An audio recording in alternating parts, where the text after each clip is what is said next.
Tim penyelamat sempat mendengar ketukan tanda SOS itu. 2 hari kemudian, suara ketukan itu tidak lagi terdengar.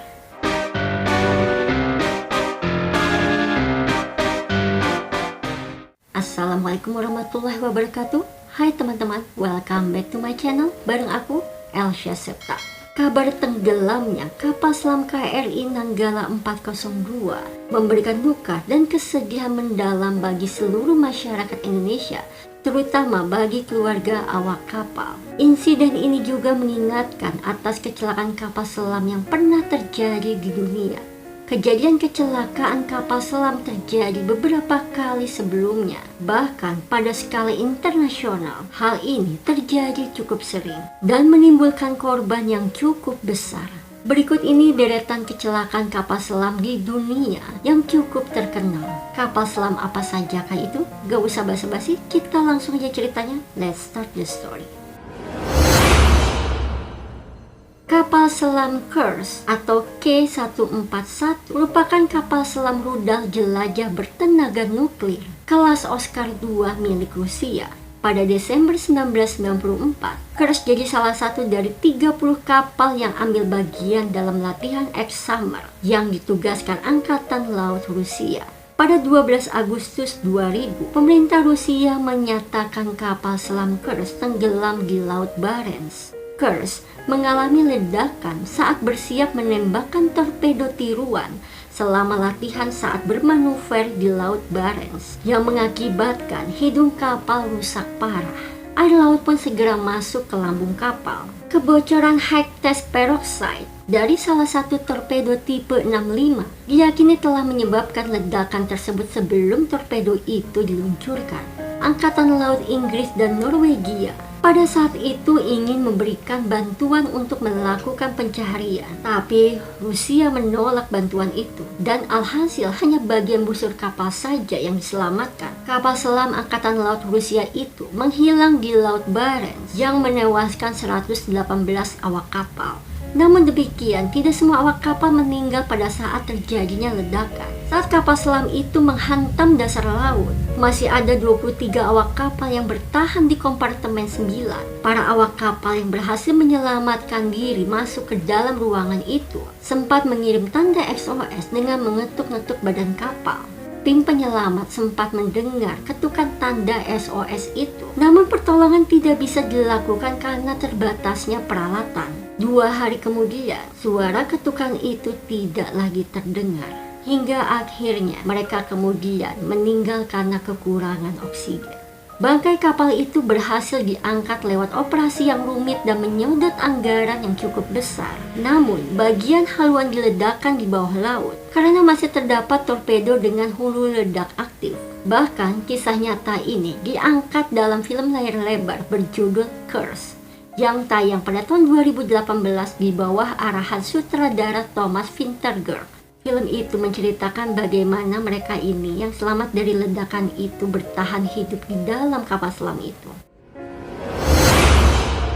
Pada 10 April 1963, kapal selam bertenaga nuklir USS Treasure atau SSN-593 milik marinir Amerika hilang dan dinyatakan tenggelam sekitar 350 km di kawasan timur Boston di Samudra Atlantik. Dan ini menjadi bencana kapal selam nuklir pertama di dunia. 129 anggota awak kapal dan warga sipil di Treasure tewas bersamanya. Ini jadi catatan korban meninggal terbanyak akibat kapal selam yang tenggelam dalam sejarah. Beberapa menit sebelum tenggelam, Treasure sempat mengirimkan sinyal adanya gangguan kecil ke kapal Skylark. Kapal selam itu berada di kedalaman sekitar 1.300 kaki pada saat kecelakaan itu terjadi. Di hari naas itu, tepat sebelum pukul 8 pagi, USS Treasure melakukan latihan di perairan Tanjung Cod. Pada pukul 9.13, USS Skylark, kapal Angkatan Laut Amerika yang berpartisipasi dalam latihan, menerima komunikasi dari Treasure bahwa kapal selam itu mengalami masalah. Percobaan komunikasi lainnya gagal. 5 menit kemudian, gambar sonar menunjukkan kapal selam itu pecah saat jatuh ke dasar laut. Masalah di bagian pipa yang mengakibatkan hilangnya daya tenaga penggerak dan gagal meledakkan tangka pemberat darurat selama uji coba penyebab utama kecelakaan. Investigasi selanjutnya mengungkapkan bahwa terjadi kebocoran pada sambungan perak di ruang reaktor nuklir dan menyebabkan korsleting pada sistem kelistrikan. Korsleting itu dengan cepat menyebar di dalam kapal, membuat peralatan yang dibutuhkan untuk membawa kapal selam milik Amerika ini ke permukaan tidak dapat dioperasikan. Sebanyak 16 perwira Angkatan Laut Amerika, 96 pelaut, dan 17 warga sipil tewas dalam kecelakaan mematikan itu. Kapal selam Angkatan Laut Amerika USS Scorpion menghilang secara misterius bersama 99 pelaut di Samudra Atlantik pada tanggal 22 Mei 1968 dalam perjalanan dari Gibraltar ke pelabuhan di Norfolk, Virginia. USS Scorpion atau SSN 589 merupakan kapal selam bertenaga nuklir kelas Skipjack. Pada tanggal 21 Mei 1968, USS Scorpion melaporkan posisinya sekitar 50 mil selatan Azores yang hanya dapat ditangkap oleh stasiun komunikasi Angkatan Laut di Nea Makri, Yunani, dan pada saat itu tidak ada masalah yang dicurigai. Namun setelah itu tidak ada lagi komunikasi. Pada tanggal 27 Mei 1968, kapal selam ini gagal kembali ke Norfolk.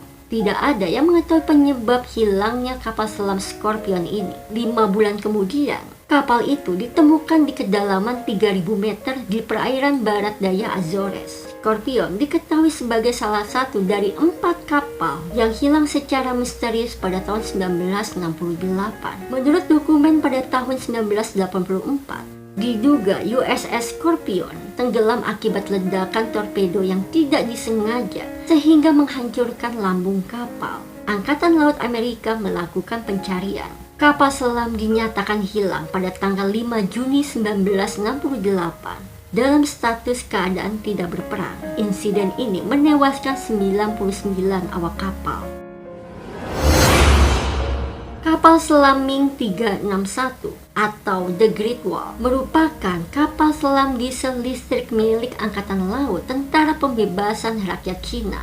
Pada April 2003, Ming 361 sedang melakukan latihan di Laut Kuning antara Korea dan Provinsi Shandong. Akan tetapi terjadi kerusakan pada mesin diesel yang merusak oksigen di dalam kapal selam. Kapal selam yang lumpuh itu tetap mengapung selama 10 hari karena dalam misi tanpa kontak apapun. Ming 361 yang setengah tenggelam ditemukan oleh nelayan Cina pada tanggal 25 April 2003 di Laut Kuning. Kapal itu ditarik dari lokasi kecelakaan ke pangkalannya di Qingdao. Semua awak di kapal selam yang berjumlah 70 orang itu meninggal lemas karena kekurangan oksigen. Kapal ini mengalami kerusakan pada mesin diesel pada saat latihan dan berujung pada habisnya persediaan oksigen yang dimiliki.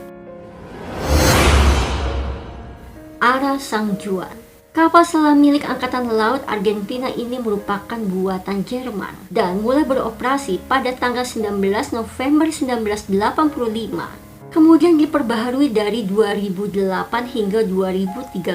Pada 15 November 2017, San Juan hilang selama patroli rutin di Atlantik Selatan di lepas pantai Argentina dan diduga terjadi kerusakan listrik. Operasi pencarian multinegara pun dimulai hingga 24 November 2017.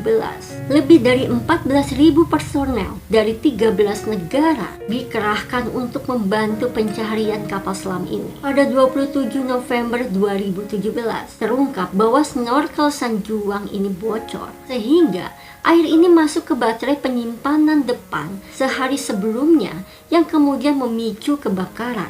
Setelah api padam, awak kapal melepaskan baterai depan tersebut. Kapal selam pun terus bergerak didukung oleh baterai buritan.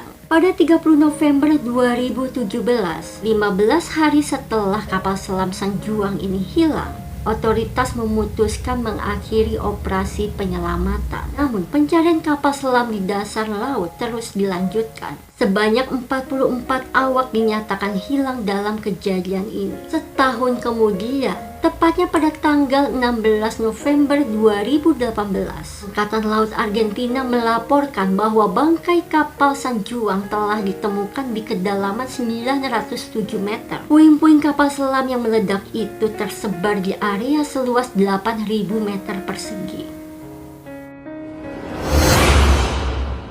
Dan yang terakhir, yang belum lama ini terjadi di negara kita, kapal selam KRI Nanggala 402 buatan Jerman pada tahun 1977 yang dilaporkan hilang pada Rabu 21 April 2021 yang masih belum ditemukan baik kapal selam dan para seluruh awak kapal selam tersebut. Kapal tersebut mengangkut setidaknya 53 orang di dalamnya yang mengalami musibah saat melaksanakan latihan penembakan torpedo SUT di utara perairan Bali. Menurut laporan terbaru, kapal selam itu masih terus dicari dan sejumlah jejak ditemukan. Salah satu jejak yang paling terlihat jelas adalah tumpahan minyak yang ditemukan di atas laut. Diduga tempat kapal selam tersebut tenggelam. Selain itu, sebelumnya dilaporkan bahwa setidaknya kru kapal masih bisa bertahan hingga 72 jam hingga Sabtu 24 April 2021 lalu, disebabkan oleh cadangan oksigen yang dipercaya masih bisa digunakan oleh para kru awak kapal itu. Namun sayangnya hingga kini keberadaan awak kapal belum dapat ditemukan. Begitu juga dengan kapal selam yang tenggelam di dasar laut, belum dapat diangkat ke permukaan. Sementara ini kapal-kapal penyelamat asing hanya bisa mengangkat dan mengevakuasi komponen-komponen ringan seperti hydrofon atau komunikasi di bawah air, baju penyelamat dari kapal KRI Nanggala 402, dan barang-barang lainnya yang ditemukan. TNI juga sudah bekerja sama dengan SKK Migas yang memiliki kapal dengan kemampuan mengangkat beban di kedalaman laut 1000 meter. Selain itu juga kapal milik Angkatan Laut Cina sudah dalam perjalanan ke Indonesia untuk membantu mengevakuasi kapal selam tersebut.